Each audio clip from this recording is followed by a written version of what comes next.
네, 시청자 여러분 안녕하십니까? 네, 오늘 5강을 맡게 된 저는 광주과학기술원 김준하 교수고요.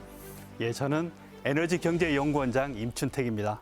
예, 저는 에너지가 전 세계적으로 어떻게 변화되고 있고 그게 호남에 어떤 의미가 있는지 거기에 대해서 좀 설명을 좀 드리도록 하겠습니다. 네, 그럼 저는 바로 이어받아서 이 재생에너지라고 하는 것들이 호남에 어떤 사업들과 미래를 줄 수 있는지를 이야기하고 호남의 미래 지도에 대해서 미래 지도를 한번 그려보도록 하겠습니다. 먼저 임춘택 원장님의 강의가 시작되겠습니다. 저는 잠시 후에 다시 뵙겠습니다.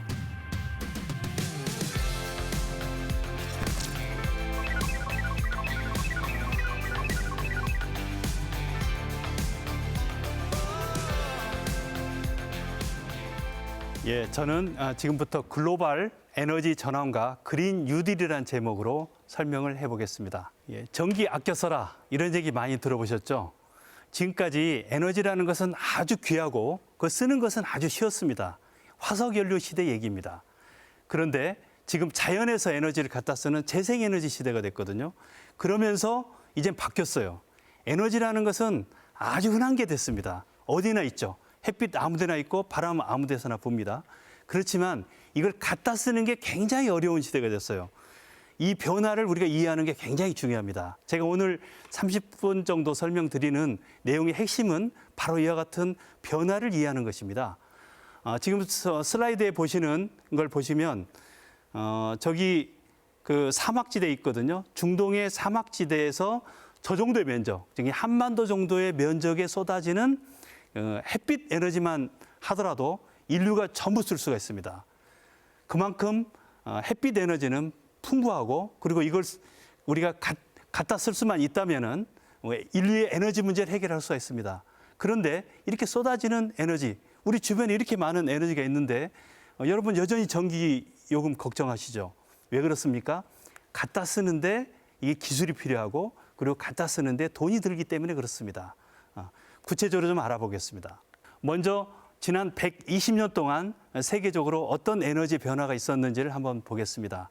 아시다시피 산업혁명은 석탄으로부터 시작됐습니다.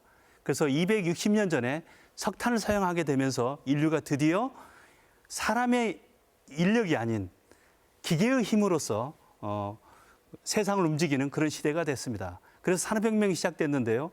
석탄이 지난 120년 동안 석유에게 자리를 내주게 됩니다. 석탄은 대기 오염이라든가 또 사용하기 굉장히 불편한 그런 점들이 있었기 때문에 꾸준히 석탄 사용량이 감소하고 대신에 석유가 그 자리를 차지하면서 계속 올라오고 있었거든요. 그러다가 지금으로부터 약 50년 전에 세계적인 석유 파동이 일어나게 됩니다. 그러면서 에너지가 다시 한번 크게 변동이 발생을 하게 됩니다. 그러면서 그때부터 어떻게 하면은 우리가 지하에서 자원에서 계속 에너지를 뽑아 쓰는 이 시대로부터 벗어나서 풍부한 자연 에너지를 사용할 수 없을까? 그리고 화석연료는 특정한 나라에만 이렇게 매장이 돼 있거든요. 그렇기 때문에 이로 인해서 전쟁도 일어나게 되고요. 이로 인해서 전 세계 경제가 석유 경제, 석탄 경제, 가스 경제 이렇게 화석 에너지 의존하는 경제가 됐을 때는 이걸 갖고 있는 나라와 그렇지 않은 나라가 극명하게 대립되는 그런 양상이 있었습니다. 그런데 자연 에너지라는 것은 어느 나라나 있고 그래서 평평한 에너지다 이런 얘기도 하는데요. 그리고 굉장히 민주적이죠. 누구나 이건 접근할 수가 있는 그런 에너지입니다. 좋은 나라와 그렇지 않은 나라가 겨우 한 두세 배 정도밖에 차이가 없습니다. 그렇기 때문에 이 자연 에너지에 기반해서 세상이 바뀌어야 되겠다. 그런 움직임들이 있어왔고요. 그래서 50여 년 전부터 이게 촉발이 돼서 꾸준히 재생에너지가 늘어먹긴 했지만 그렇지만 최근 들어와서 비로소 재생에너지를 우리가 잘 쓸 수 있는 여러 기술들이 개발이 돼서 이와 같은 큰 변화가 일어나고 있습니다. 그래서 2021년도 현재 와 있는데요. 탄소 중립이 이제 작년에 이제 선언이 되고 전 세계적으로 그린 뉴딜이 이제 시작된 게 이제 지금입니다. 지금 시점은 아마 여러분이 앞으로 30년 후에 바라보게 되면 그와 같은 큰 변화가 그 2020년도 전후에서 있었지 아마 그런 얘기들 하시게 될 겁니다. 그래서 전 세계적으로 에너지 전문가들도 현재 예측하기로요. 지난 50년의 변화보다 앞으로 30년의 변화가 훨씬 클 것이다. 그래서 지금은 비록 재생에너지의 비중이 낮지만 이 비중이 이제 가장 높은 그런 시대로 바뀌어 나갈 것이다. 이제 그렇게 보고 있습니다. 1차 에너지, 즉 에너지가 어디서 왔는가, 이제 이런 관점에서 이제 이런 말씀을 드릴 수가 있고요. 이 중에서도 특별히 전기 에너지, 즉 발전 분야만 놓고 보게 되면 이런 변화가 더욱더 두드러지게 되는데요. 지난 30년 동안 한번 보게 되면요. 맨 먼저 탈석유가 일어나게 됐습니다. 무슨 얘기냐면 석유 에너지를 가지고 전기를 만드는 데는 이제는 잘 안 쓴다는 얘기입니다. 그 다음에 비중이 줄어든 것이 원자력입니다. 원자력은 한때 세계적으로 18% 정도까지 발전해서 비중이 컸는데요. 지금은 10%로 떨어졌습니다. 전 세계적으로 탈원전 추세에 있는 것입니다. 그리고 세 번째로 줄어들고 있는 것이 이제 석탄입니다. 석탄은 여전히 워낙 값이 싸기 때문에 발전하는 데는 지금도 많이 쓰이고 있어 왔는데요. 지난 10년 정도 이 석탄에서도 변화가 생겼습니다. 그래서 이제는 탈석탄도 세계적인 추세 중에 하나로 자리 잡고 있게 되겠습니다. 그러면 이와 같이 줄어든 자리를 대신하고 있는 게 뭘까요? 재생에너지하고 천연가스입니다. 천연가스는 화석연료이긴 하지만 상대적으로 미세먼지도 적게 발생을 하고 그리고 석탄 발전보다도 CO2, 즉 이산화탄소 발생이 더 적기 때문에 천연가스는 일종의 브릿지 에너지다. 이렇게 해서 지금 사용이 되고 있고요. 그래서 두 가지 에너지가 현재 증가하고 있는 그런 추세를 보이겠습니다.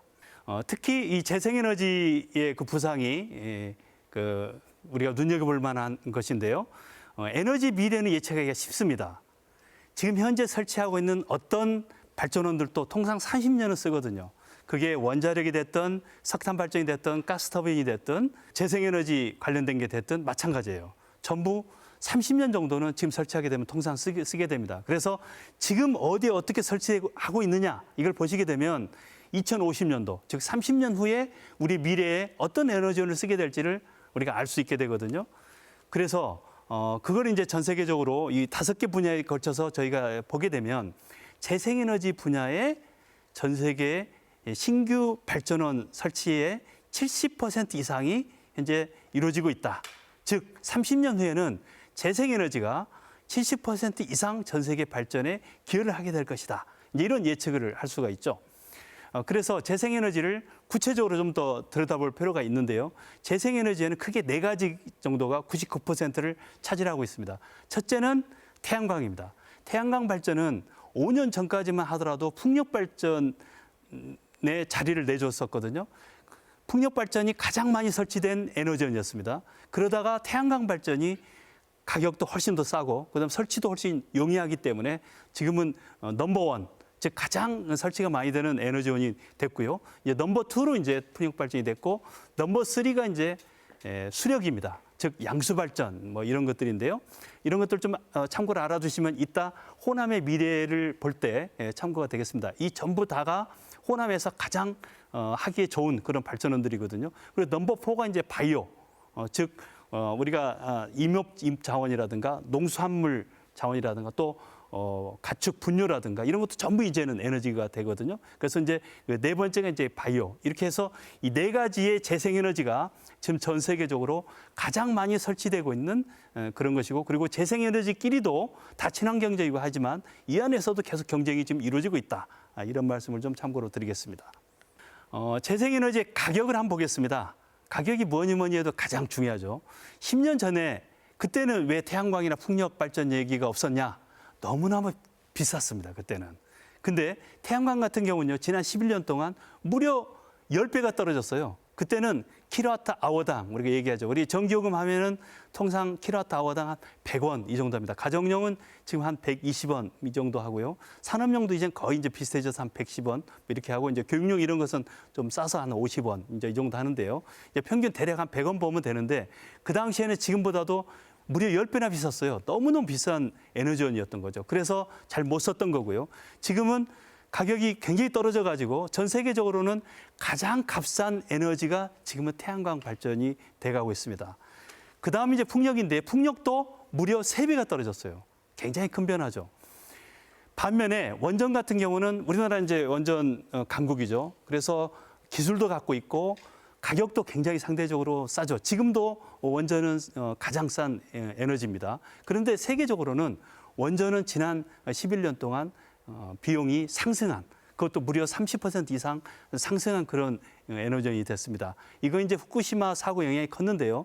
후쿠시마 사고 때문에 전 세계적으로 원전의 안전성이 굉장히 문제가 되고 있고, 그래서 원전의 안전을 개선하는데 많은 또 투자에, 지금 원전을 새로 짓게 되면은 더 비싼 원전이 되고, 우리나라도 그건 마찬가지입니다. 그래서 이게 이러한 것들이 전 세계적으로 에너지원의 변화를 가져오고 있다, 이런 말씀을 드리겠습니다.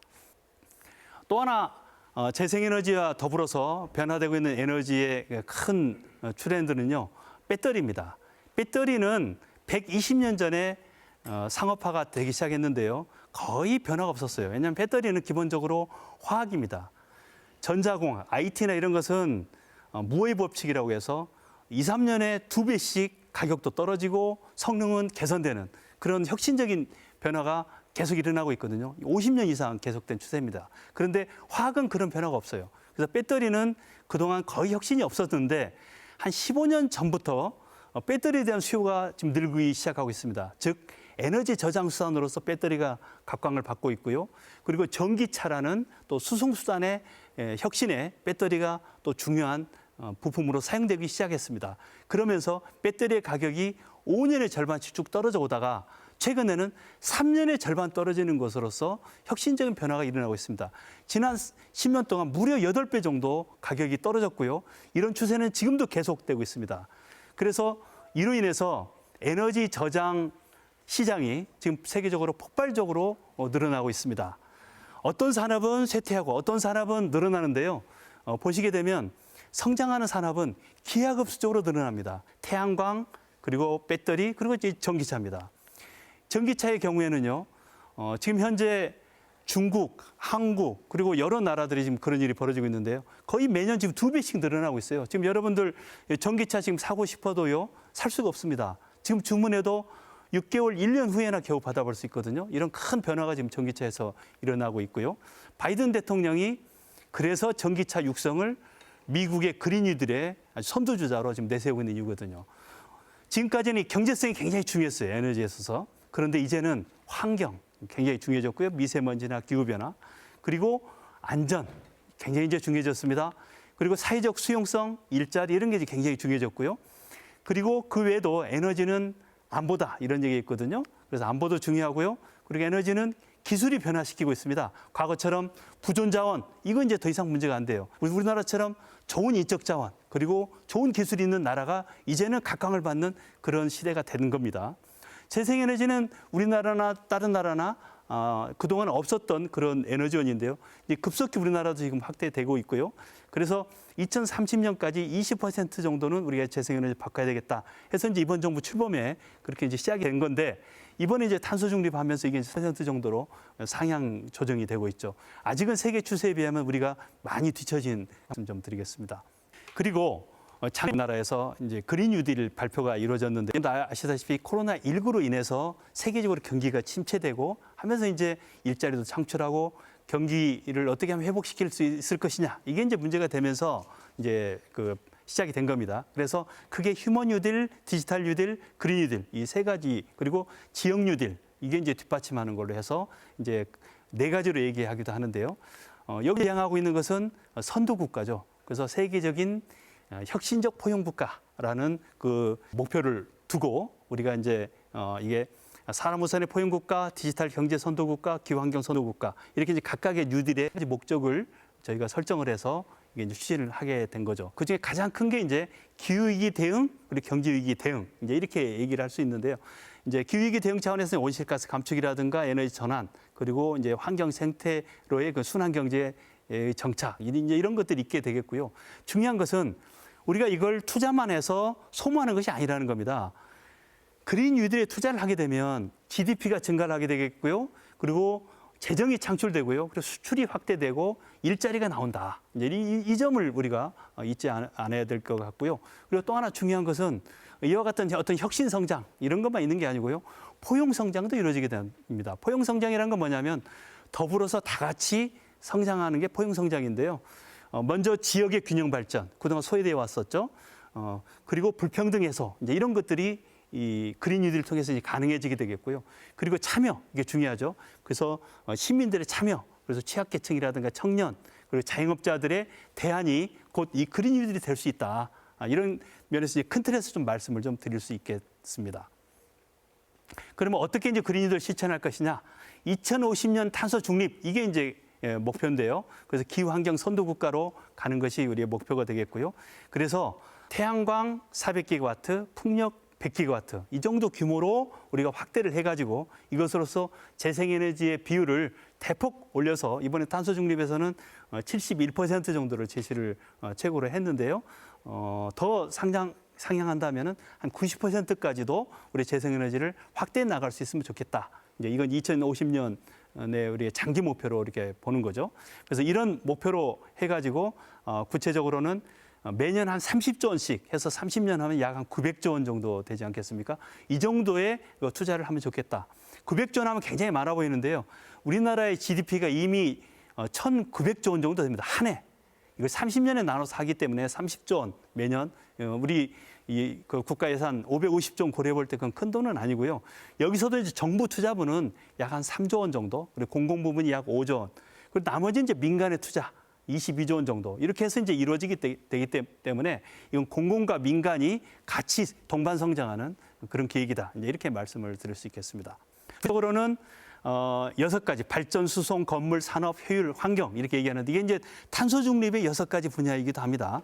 그다음에 안전, 금융, 제도 이런 것들이 이제 중앙 정부가 마련해 나가는 그런 것들이 되겠습니다. 그래서 이 10가지의 그 중점 추진 사업안들이 있겠고요.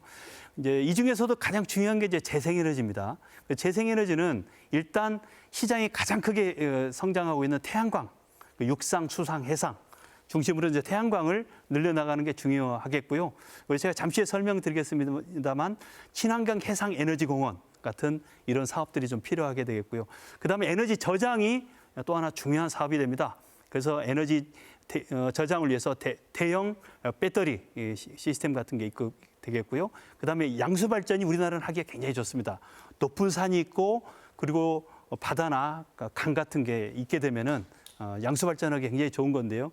유럽이나 미국은 이런 거 할 수가 없어가지고 양수 발전을 못 하는데 우리나라는 어느 지역이나 할 수 있고 그리고 호남 지역도 양수 발전하기에 아주 좋은 그런 여건이다. 그걸 말씀드릴 수 있겠고요. 그리고 송배전망이 또 필요합니다. 에너지를 전송하는 그런 수단이죠. 그래서 송배전망. 그리고 마지막은 에너지를 그 지역에서 곧바로 쓰면 가장 좋습니다.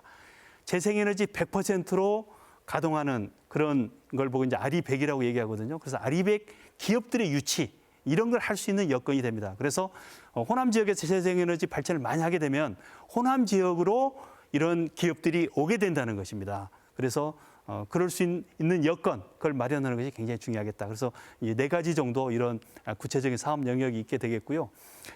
마지막으로 제가 호남 지역에 특히 유리한 그런 사업 아이디어 하나를 말씀을 드리면 이건 이제 장기적으로 우리가 한번 검토해 나가야 될 부분인데요. 이 서해 대륙붕입니다. 서해가 그동안은 우리가 어업이라든가 그다음에 항로라든가 이런 데로만 우리가 생각해 왔는데요. 이제는 서해는 북해 유전보다도 훨씬 큰 반영구적으로 에너지가 나오는 그런 자원의 보고가 됩니다. 이게 곧 우리 한국의 미래가 되겠습니다. 그래서 서해 대륙붕 지역, 여기는 50km를 가더라도 수심이 겨우 30m에서 50m밖에 안 되거든요. 수심이 낮기 때문에 여기에 해상 풍력이라든가 그리고 해상 태양광 발전을 하기에 굉장히 좋은 여건이라는 겁니다. 이런 좋은 여건을 갖추고 있는 나라가 전 세계적으로 몇 개 없거든요. 그래서 지금 슬라이드에 보시게 되면 청색으로 표시된 곳이 바로 수심 30m 전후 정도 되는 그런 곳입니다. 그래서 이 지역을 활용을 해서 우리가 이제는 자원에서 에너지가 나오는 게 아니라 이건 이제 화석연료 시대죠. 에너지에서 오히려 자원이 나오는 수소화합물 이런 게 암모니아 이런 게 되겠습니다. 그래서 이런 걸 이제 패러다임 자체가 완전히 바뀌는 에너지와 자원의 패러다임이 주와 종이 바뀌는 그걸 호남 지역이 중심이 돼서 할 수가 있겠다. 왜? 서해의 다도의 자원을 많이 갖고 있기 때문에 그렇다는 겁니다.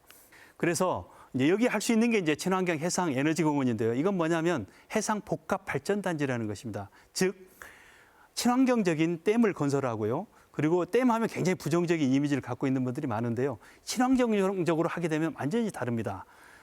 지금 아시다시피 우리가 지금 큰 댐 건설하고 있는 것이 몇 군데 있죠. 새만금이 하나 좋은 예고요. 이 새만금도 지금 친환경적으로 그렇게 우리가 지금 조성을 해가고 있고요. 환경을 우선해서 우리가 조성을 하게 되면 그 지역에 우리가 풍력과 태양광, 그다음 그 외에 해상 리조트라든가 이런 다양한 걸 할 수가 있겠다. 그리고 어족 자원도 보존을 해서 어업도 지금보다 더 과학적으로 할 수 있게 만들 수가 있다. 이제 그게 이제 친환경 해상 에너지 공원이 되겠고요. 그래서 이걸 구체적으로 발전시키는 그런 메카가 호남 지역이 되면 전 좋겠습니다. 마지막입니다. 그린이들의 궁극적인 목표는 탄소 중립입니다. 그린이들은 탄소 중립을 향한 고속도로다, 이렇게 말씀드릴 수 있겠습니다. 탄소 중립은 과거에는 소수의 환경운동이나 그리고 전문가들의 주장이었습니다. 그러나 이제는 G2를 비롯해서 유럽과 한국, 일본, 세계 지도자들이 얘기하는 그런 주류 담론이 됐습니다. 이제는 그린이들을 얘기하지 않고는 미래를 얘기할 수 없는 그런 시대가 된 거죠.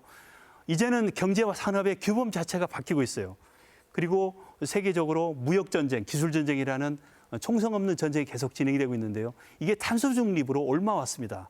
그래서 탄소 중립은 우리가 평화를 지향하고 있지만 진행 과정은 굉장히 경쟁적이다. 이제 이런 말씀을 드릴 수가 있게 되겠고요. 이 탄소 중립에서 우리나라가 탈락을 하게 되면 일자리나 창업, 사업 기회 자체가 상실이 된다. 우리의 미래는 없다. 이렇게 말씀드릴 수 있게 되겠고요. 국내 탄소 중립이 중요합니다. 왜? 이 경험을 바탕으로 해서 세계 진출할 수 있기 때문에 그렇습니다. 현재 우리의 산업 구조 완전히 바뀔 것입니다. 앞으로 30년 후에는요, 에너지 부분에서 적어도 300조 원씩 매년 수출하는 그런 변화가 있을 걸로 기대가 됩니다.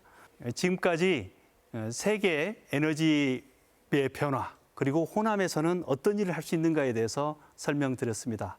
많이 참고가 되셨는지 모르겠습니다.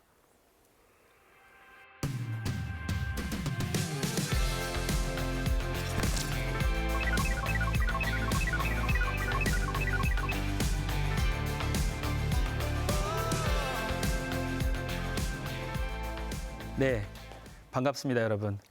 방금 전까지 임춘택 에너지경제연구원장님께서 글로벌 에너지 그리고 그린 뉴딜, 탄소 중립이 왜 필요한지, 그리고 그런 것들이 어떻게 호남에 적용이 될 수 있는지에 대한 큰 그림을 보여주셨다면, 저는 지금부터 탄소 중립과 그린 뉴딜이 호남에 어떻게 적용되어야 하는지에 대한 구체적인 프로그램을 좀 설명드리겠습니다. 그래서 10년 후 호남은 어떻게 될지 한번 그림을 그려보도록 하겠습니다. 일단 1970년대로 한번 거슬러 올라가 보겠습니다. 1970년대 호남 지역의 국가적인 미션은 국가의 식량 안보였습니다. 왼쪽 위에 보시는 그래프는 당시의 호남권의 인구 변화를 보고 계시는데, 1960년대, 70년대만 해도 호남의 인구는 수도권보다 많았습니다. 24%와 21% 정도 비교가 되는데, 안타깝게도 지금은 호남권 전체가 10% 미만이고 특히 광주 전남 지역은 6% 정도밖에 안 됩니다. 대부분 수도권 일극 체제, 빨림 현상으로 청년들이 그리고 일자리를 찾아서 많은 인구가 수도권으로 이동을 하고 있습니다. 지난 50년간의 산업화 부분에서 산업의 부가가치 비중을 한번 보시면, 호남은 30% 정도 되는 농어업이 1970년대에는 주된 산업이었고 지금은 3% 정도밖에 안 되는 상황입니다. 하지만 그때 호남은 국가로부터 미션을 받았습니다. 극심한 가뭄이 지속되어도 호남에서만은 전 국민이 3년을 먹을 수 있는 쌀 생산을 해야 한다. 그러기 위해서는 수자원을 확보하십시오라고 하는 국가적인 미션이 현재 기준으로 1조 5천억 원 정도 되는 돈이 한 2년에서 3년 동안 이 지역으로 투자가 됩니다. 그게 바로 여러분들이 살고 계시는 장성댐, 담양댐, 광주댐, 나주댐입니다. 이 네 가지 농업용 댐을 만들면서 국가의 미션에, 국가의 식량 안보 부분에서 호남은 큰 기여를 해왔습니다. 현재 보고 계시는 그래프는 미국, 일본, 독일, 영국 등등의 국가와 우리나라의 대한민국 비전을 보고 계시고, 우리나라도 2034년 제9차 전력 수급 계획이 끝나는 시점에서 30% 이상에서 40%의 재생에너지를 확보하고자 이번에 탄소 중립 노력을 하고 있습니다.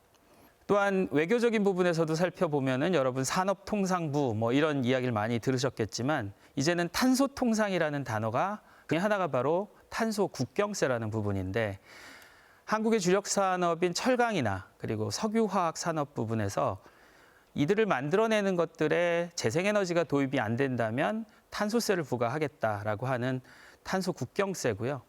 결국은 글로벌 무역 장벽이 될 소지가 상당히 높습니다. 저는 1970년대에 호남에 적어도 20, 30년 동안 우리가 농업 중심의 산업으로 잘 살았던 때를 기억을 한다면 지금 50년 만에 기회가 찾아왔다라고 생각을 합니다. 그게 바로 호남이 가지고 있는 자연 에너지, 재생 에너지라고 말씀드릴 수 있겠습니다. 첫 번째 태양광, 왼쪽에 보시는 그래프에서 전체 국가가 생산하고 있는 또는 국가가 가지고 있는 태양광의 잠재력은 단연 넘버1이고요. 오른쪽에 보시는 노란색은 육상풍력, 해상풍력을 말을 하는데 역시 잠재량이 해상풍력 같은 경우는 전체를 다 합쳐도 이 호남 지역을 따라가지 못할 정도로 자연이 줄 수 있는 잠재력을 보고 계십니다. 바로 호남이 수자원을 확보하면서 쌀을 생산했던 1970년대처럼 이제는 에너지, 그것도 자연이 주는 에너지로 50년 만에 기회가 찾아온 것 같습니다. 1970년대 호남의 미션이 국가의 식량 안보를 담당하라였다면 국가적인 미션으로 2020년대의 호남의 미션은 국가의 에너지 안보를 책임져라라고 감히 말씀드릴 수 있겠습니다. 다시 한번 말씀을 드리면 화석 연료 사용이 멈추더라도 탄소 중립의 목표가 화석 연료 사용을 제로로 접근시키는 건데 화석 연료 사용을 멈추더라도 호남에서만은 전 국민이 사용할 수 있는 재생에너지를 확보하라. 이것이 호남의 미래 100년을 먹여 살릴 수 있는 산업이다라고 요약을 해보겠습니다. 호남 아리100은 호남권 안에서 주거, 산업, 생활 모든 부분에서 사용하는 전체 에너지의 100%를 재생에너지로 공급을 하고 에너지를 자립할 수 있는 호남권을 만들자가 호남 아리100이라고 설명을 드립니다. 그런데 호남 왜 아리300이냐? 호남 아리300은 왜 만들어졌느냐? 앞서 보셨던 지도에서 호남권이 단연 전국에서 가장 태양광과 풍력이 잠재력이 가장 뛰어난 곳이기 때문에 앞으로 2034년의 국가계획상 호남은 전체 재생에너지 생산의 50% 가까이를 생산하게 계획되어 있습니다. 그러다 보니 호남의 인구는 다 합쳐도 500만이 안 되는 인구인데 당연히 에너지를 생산을 한다 하더라도 500만이 쓰고도 남는 에너지, 그렇다면 그 잉여 재생에너지를 지역으로 공급해 줄 수 있는 호남 아리200. 그리고 나서 앞서 임춘택 원장님이 말씀하셨던 재생에너지의 전후방 산업들이 신산업으로 창출되면서 해외로 수출할 수 있는 에너지도 팔 수 있고 에너지 기술도 팔 수 있는 호남 아리300. 그게 바로 호남에서 가능하다라는 미래 비전으로 시작한 프로그램입니다. 호남 아리300 에너지 전환 이익 공유 공동체는 이렇게 발생한 이익을 주민들과 국민들, 시민들에게 돌려드리고 그리고 국가가 가지고 있는 에너지 안보의 미션을 호남에서 먼저 달성하고자 하는 비전입니다. 호남권 안에서의 아리100 생태계 그리고 생활 아리100 생태계가 만들어지는 에너지 순환도로를 2034년까지 구축을 하고 2050년까지는 바깥으로 내보내고 서울과 부산 쪽으로 보낼 수 있는 에너지 고속도로를 만들어내는 것이 아리300의 테크니컬한 기술적인 미션입니다. 하지만 불편한 진실이 있습니다. 태양 볕이 좋다든가 바람이 좋다든가 할 때 만들어지는 발전 출력의 변동성들이 재생에너지에서는 불편한 진실로 생산과 사용을 위한 안정화 부분의 숙제가 남아 있습니다. 하지만 이게 우리나라의 문제는 아니고요. 우리나라만의 문제는 아니고 전 세계가 다 똑같이 겪고 있는 이 출력 변동성이라고 하는 부분이고요. 그렇다면 광주에서는 어떻게, 전남에서는 어떻게, 전북에서는 어떻게 이 출력 변동성에 해당하는 부분에 해답은 있는가라는 부분을 고민을 해보자면 태양광이 이렇습니다. 보통 10시부터 오후 2시 또는 3시까지가 가장 피크 타임으로 많은 에너지를 내놓는데 왼쪽에 그래프에 보고 계시는 125기가와트가 현재 우리나라 전체 송전망이 동시에 받을 수 있는 전체 전력입니다. 출력 전력이라고 하는데요. 그런데 우리나라 전체 현재 깔려 있는 태양광만 동시에 출력을 하더라도 300기가와트 정도가 나오기 때문에 송전망 125기가와트에서는 받을 수가 없습니다. 그래서 125기가와트를 넘어서는 태양광, 10시부터 3시까지에 해당하는 부분에 이 전력, 태양광이 생산하는 전력들은 발전 출력 제한을 받을 수밖에 없습니다. 그렇기 때문에 전력망을 증설해야 되고요. 그게 송전망 증설 부분이고 또 하나는 어디까지 증설할 수 있느냐라는 부분에는 최적화가 필요하고 오후 12시쯤에 최대 피크 300에서 500기가와트까지 내놓을 수 있는 이 태양광 또는 풍력의 최대치는 어떻게 바꿀 것이냐. 그게 바로 옆에다가 그린 수소를 생산할 수 있는 생산단지를 만들자. 그리고 바로 옆에다가 ESS라고 하는 에너지 저장 장치를 만들자 해서 바로 생산되는 전기를 바로 충전하거나 바로 수소로 만들어서 유연한 활용을 하자라는 게 모든 나라의 공통적인 계획입니다. 그런데 여기서 제일 중요한 것은 지역별로 다르다는 거, 그리고 지역별로 볕의 세기와 바람의 세기가 다르기 때문에 어떻게 최적 제어를 해서 안정적인 에너지를 공급할 것이냐라고 하는 문제가 숙제로 남아 있고 우리는 국가 데이터 센터라고 하는 것을 가장 먼저 최초로 만들고 있습니다. 그게 광주의 인공지능 산업 클러스터와 국가 데이터 센터인데 호남 지역이 가장 먼저 이 재생에너지가 가지고 있는 불편한 진실, 출력 변동성에 해당하는 부분을 인공지능 제어로 가능할 것 같습니다. 두 번째는 재생에너지가 지역별로 다르기 때문에 수많은 데이터가 생성이 됩니다. 오른쪽에 보고 계시는 애플, 아마존, 넷플릭스, 그리고 구글, 얘네들의 첫 자를 따서 빵이라고 합니다. 그냥 농담 삼아서 빵이라고 하는데요. 이 빅테크 기업들이 현재 관심 있는 게 무엇이 가장 산업성이 높을까라고 보고 있는 게 바로 재생에너지 데이터입니다. 영국에 다르고 지역에 다르고 광주에 다르고 서울에 다르기 때문에 이 불확정성이 높은 데이터들로 가장 어렵기 때문에 어려운 산업을 데이터와 인공지능으로 만들어낼 수 있는 제일 밑에 줄에 보고 계시는 아리백 산단의 안정적 에너지 공급이란 부분이 새로운 기회구나. 그래서 데이터 중심의 빅테크 기업들은 아시아 데이터 센터를 한국에 만들고 싶어 합니다. 그래서 호남 아리300은 재생에너지 100%의 탄소 중립 실증을 호남에서 이루어내고 이를 통한 재생에너지 전후방 산업들, 신산업들을 창출해내는 기회가 될 것 같습니다. 국가 데이터 센터는 광주에 지어지고 있지만 이는 적어도 호남 지역 전체를 커버하는 인공지능과 메타버스 실증을 위한 교육, 문화, 그리고 산업 대부분에 활용이 될 예정입니다.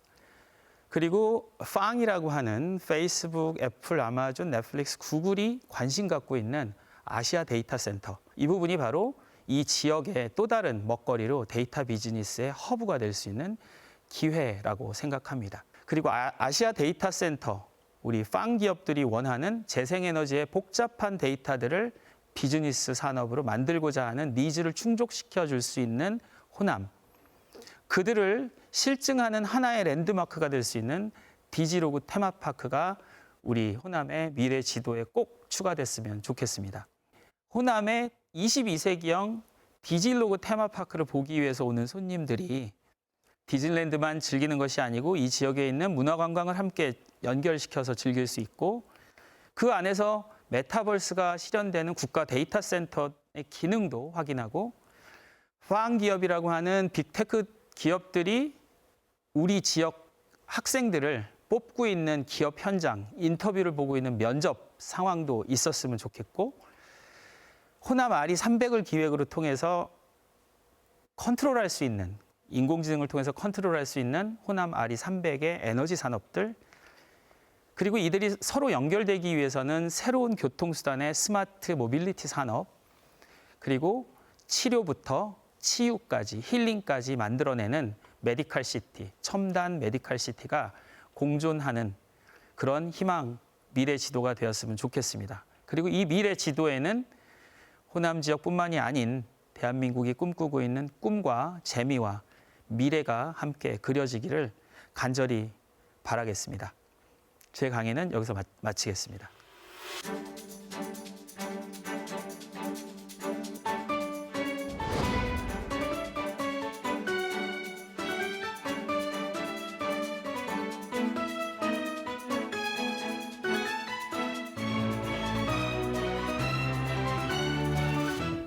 아주 강의 재밌었습니다. 아유, 저도 예, 호남의 미래에 대해서 우리가 그린 큰 그림, 그거에 대해서 아마 많은 그 시민들도 공감하셨을 것 같습니다.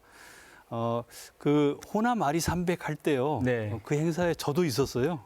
예. 예. 제가 사실은 원장님께 양심 선언을 하면 아리 300이라는 단어는 우리 임춘택 원장님께서 제주도 아리 300이라는 단어를 쓰셔서 거기서 영감을 받아서 제가 따왔습니다. 예. 그렇지만 호남 아리 300으로 만든 것은 김준호 교수님 아유, 작품입니다. 감사합니다. 예. 호남 아리 300처럼 새로운 산업들이 만들어지길 희망하면서 오늘 발표의 전반적인 총평을 마치고요. 뒤를 보시면 예. 메타버스에 많은 분들이 듣고 계셨고 메타버스에서 안녕하세요. 또 질문도 준비하고 계시는 걸로 알고 있습니다. 오늘 강의 중에 혹시 이 부분은 질문을 해서 궁금증을 해소하시겠다는 분 손 한번, 아이고 바로 드시네요. 혼니님. 네, 혼니님. 원장님 교수님 소중한 강의 잘 들었습니다. 말씀하신 것처럼 재생에너지 보급화대의 필요성은 이해합니다. 앞으로 태양광 풍력 등 재생에너지 발전이 확대된다면 지역사회나 주민들에게는 어떤 혜택이 주어지는지 궁금합니다. 예. 재생에너지가 확대되더라도 지역사회나 주민들한테 아무런 혜택이 없다면 그게 무슨 소용이 있겠습니까? 근데 재생에너지는 다른 에너지원과 달리 민주적이고 평평한 에너지입니다. 그래서 지역 주민들이 직접 참여할 수 있는 그런 기회가 많이 있습니다. 본인이 직관광 발전이라든가 풍력 발전 사업자가 될 수도 있고요. 이건 너무 규모가 크기 때문에 본인이 직접 하기가 어려울 수 있습니다. 그럴 경우에는 협동조합을 만들어서 참여할 수도 있고요. 그리고 뉴딜 펀드 같은 걸 가입을 할 수도 있고요. 그 금액이 적으면 뭐 10만 원 단위 아니면 수백만 원 혹은 그 이상 이렇게 자유롭게 자기가 할 수 있는 만큼 투자해서 참여할 수가 있게 되겠고요. 그리고 마을 단위라든가 아니면 군이나 면 단위에서 풍력 발전이나 태양광 발전 사업을 유치를 하게 되면 본인이 가지고 있는 그런 재산이나 이런 것은 전혀 사용하지 않더라도 그 지역에 그 유치가 되면 그것으로 인해서 지역의 일정 부분에 그런 보전이 이루어지게 되거든요. 지금 제주 지역 같은 경우에도 마을 뒤에 풍력발전단 유치한 곳에서는 한 마을당 매년 2, 3억 원 정도 그리 지원이 지금 이루어지고 있는 것들이 있습니다. 그리고 제가 말씀드렸듯이 양수발전 같은 경우도 지역에서 유치를 하게 되면은 지역 주민들한테 일정 금액만큼 보상이 이루어지게 되겠고요. 그리고 그로 인해서 관광이라든가 다른 부수적인 효과도 기대를 해볼 수가 있게 되겠습니다. 네, 두 번째 질문 한번 받아볼까요? 네, 혹시 또 다른 질문 있으신 분 손 한번 들어주십시오. 예, 나랑 깜발 사람, 예, 말씀하시죠. 네, 오늘 해주신 강연 잘 들었습니다. 에너지 이야기 그리고 디지로그 이야기를 듣고 가슴이 딸리는데요. 그런데 아직도 강연해 주신 내용이 저희에게는 먼 이야기처럼 들립니다. 저와 같은 학생이 지금부터 바로 에너지에 관련된 실천과 미래를 위한 준비를 어떻게 하면 좋을까요? 그리고 미래의 에너지 관련 기업으로 가기 위해서 어떤 준비를 해야 될지 궁금합니다. 네, 네. 감사합니다. 네, 원장님 알겠습니다. 먼저 말씀하시죠. 미래는 예측하는 것이 아니라 설계하는 것이다. 뭐 이런 얘기가 있습니다. 미래에 어떤 그 변화가 다가올지 제 나름대로 이제 그림을 보여드리긴 했지만 구체적으로 정확히 어떻게 될지는 그것은 바로 여러분과 같은 미래를 이끌어갈 그런 미래 지도자들이 정할 문제입니다. 그레타 툰베리가 얘기를 했죠. 지금 기존의 에너지 산업 그리고 기존에 이런 경제를 이끌어온 그런 지도자들한테 당신들이 우리의 미래를 망치지 말라 그런 얘기를 했죠. 왜 그런 자격이 있겠습니까? 바로 이 미래의 주인공이기 때문에 그렇습니다. 에너지는 여러분 자신의 것입니다. 그래서 여러분들이 지금 준비를 해 나간다면 미래는 여러분의 것이 될 겁니다. 결국 우리나라는 기술에 기반을 해서 그린 뉴딜을 하고 그리고 에너지 미래를 개척을 해 나가야 되거든요. 우리는 자원에 기초해서 할 수는 없습니다. 그렇기 때문에 여러분들이 그 주역이 될 수가 있겠고요. 그리고 여러분들이 문과 쪽이라면은 에너지 관련된 경영이라든가 그리고 에너지에 기반한 다양한 사업들을 구상할 수 있는 그런 풍부한 상상력을 키우는 것. 예, 그게 저는 여러분들이 해야 될 것이라고 생각을 합니다. 지금 여러분들이 큰 돈을 가지고 무슨 큰 그 계획을 가지고 지금 있을 필요는 없습니다. 여러분들이 이런 걸 준비해 나가고 그런 꿈을 크게 갖고 있게 된다면은 자연스럽게 이런 다양한 변화들이 찾아오게 될 것이고요. 그리고 여러분들이 그걸 만들어갈 수가 있다라는 거 이게 가장 중요한 점이라고 제가 다시 한번 강조드리고 싶습니다. 제가 한마디 또 첨언을 드리면 학생들로서 무엇 하나를 전공한다고 해서 그 전공에 취직을 하는 것만은 아니더라고요. 대학생분들이나 취업을 준비하시는 분들 걱정이 많으시겠지만 저는 이제 미래의 시대 정신은 여러분들이 만드는 것이라고 생각하고 그 중에 하나가 바로 저는 재미라고 생각합니다. 그 재미 중에 하나가 인공지능이고 그 재미 중에 하나가 메타버스고 그 재미 중에 하나가 태양광 발전과 풍력 발전을 어떻게 내가 잘 만들어서 돈을 벌 것인가라고 하는 즐길 수 있는 그 재미를 이 바닥에서 기회가 왔을 때 한번 즐겨보시는 게 어떨까 생각합니다. 세 번째 질문 한번 받아보겠습니다. 어느 분이신가요? 전역한 지 1년? 예. 햇빛에 많이 그르신 것 같군요. 에너지 대전환으로 이제 기존 화석 연료를 사용하는 이제 발전 사업 등의 이제 쇠퇴가 불가피하다고 생각을 하는데 이제 거기에 종사하는 근로자나 기업인에 대해서 업종 전환이나 지원할 수 있는 방법은 어떤 것들이 있는지 궁금합니다. 예, 중요한 문제죠. 저희가 포용적인 에너지 전환 이제 이런 얘기를 하는데요. 에너지가 이렇게 전환이 되면 기존에 종사하던 분들이 갑자기 일자리를 잃게 되고 또 그쪽의 기업들이 갑자기 경영이 어려워지거나 아니면 문을 닫아야 되는 그런 문제들이 있습니다. 이건 사회적인 문제이기 때문에 이것을 그 개인이나 기업들이 알아서 해라 이렇게 얘기할 수는 없는 거죠. 그래서 정부에서는 일자리 전환 혹은 산업 전환 혹은 기업의 그 전환을 돕는 다양한 금융이라든가 또 교육 훈련 이제 이런 것들을 준비를 하고 있습니다. 근데 제가 앞서 말씀드렸듯이 에너지 전환에 있어서는요. 동종 산업 내에서의 전환 이게 중요합니다. 즉 석탄 발전하던 곳에서 석탄 발전이 줄어들면 대신에 가스터빈을 같이 하게 되면은 같은 화력 발전을 할 수 있게 되겠고요. 그다음에 원자력 발전이 줄어든다 하지만 지금 방사선 산업이 굉장히 크게 늘고 있거든요. 원자력보다도 세계적으로 한 4배 이상 규모가 크고 성장률도 매년 한 11% 이렇게 됩니다. 미국이 지난 40년 동안 원전을 하나도 새로 건설을 완료를 못했거든요.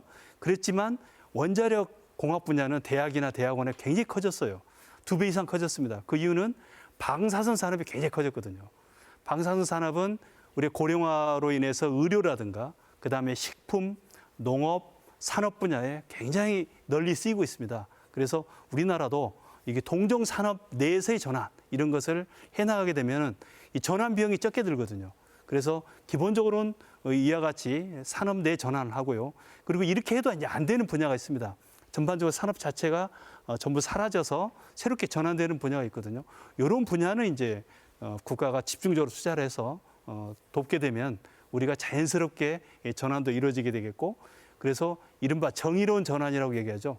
이런 정의로운 에너지 전환이 잘 될 수 있겠다. 그래서 탄소중립위원회에서도 이 분야에 별도의 분과를 두고 고민할 정도로 이건 중요한 문제고 저희가 잘 준비해 나가게 되면 무리가 없이 이런 에너지 전환을 해낼 수 있을 것이다. 예, 그렇게 말씀드릴 수 있겠습니다.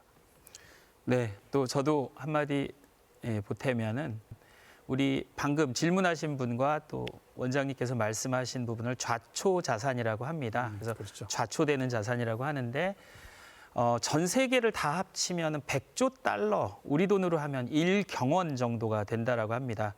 그런데 과연 좌초되도록 남겨두는 인류는 아니죠. 그 좌초되는 부분을 어떻게 전환을 시킬 것인가 하는 정의로운 전환, 화력발전소는 이미 정의로운 전환을 시작했고요. 어떻게 재생에너지 쪽으로 자연스럽게 옮겨갈 것인가 자생적인 노력도 하고 있고, 그리고 국가 전략상 탄소 중립과 그린 뉴딜의 로드맵 상에서 좌초되는 자산들을 안정적으로 돌릴 수 있는 사회 안전망도 만들어내고 있습니다. 그게 지금 이 정부에서 만들어내는 한국판 뉴딜이라고 하는 거대한 계획에 포함되어 있습니다. 그래서 안심하셔도 될 것 같습니다. 예, 맞습니다. 가스 회사들은 어떻게 하면 수소로 전환할 거냐, 맞습니다. 지금 이런 문제를 고민하고 있고, 그리고 세계적인 석유 회사들이 재생에너지에도 지금 많이 네. 투자를 하고 있고요. 그리고 주유소들이 전기차 충전소로, 그리고 수소차 충전하는 곳으로 이렇게 변화가 되고 있거든요. 그러니까 유사한 산업 내에서의 전환, 이런 네. 것들이 에너지 내에서도 지금 이루어지고 있다. 네. 그런 얘기를 할 수가 있겠습니다. 질문은 여기까지 받고요. 원장님, 저희가 마지막 예. 강연사입니다. 예, 1강부터 5강까지 메타버스, 인공지능, 또 뭐 에너지, 그리고 저희 오늘 강의가 예, 예. 있었는데, 강의를 준비할 예. 때 저희가 항상 고민하는 게 그렇지 않습니까? 무엇을 위해서 준비를 해야 되느냐였는데, 오늘 제가 강의를 마무리하면서도 이 호남의 미래 지도가 여러분들의 미래를 밝히거나 여러분이 길을 잃었을 때 한 번쯤 쳐다볼 수 있는 지도가 됐으면 좋겠습니다. 예. 이것으로 호남 미래지도 MBC 창사 특별기획 호남의 미래지도를 마치도록 하겠습니다. 감사합니다. 예, 감사합니다.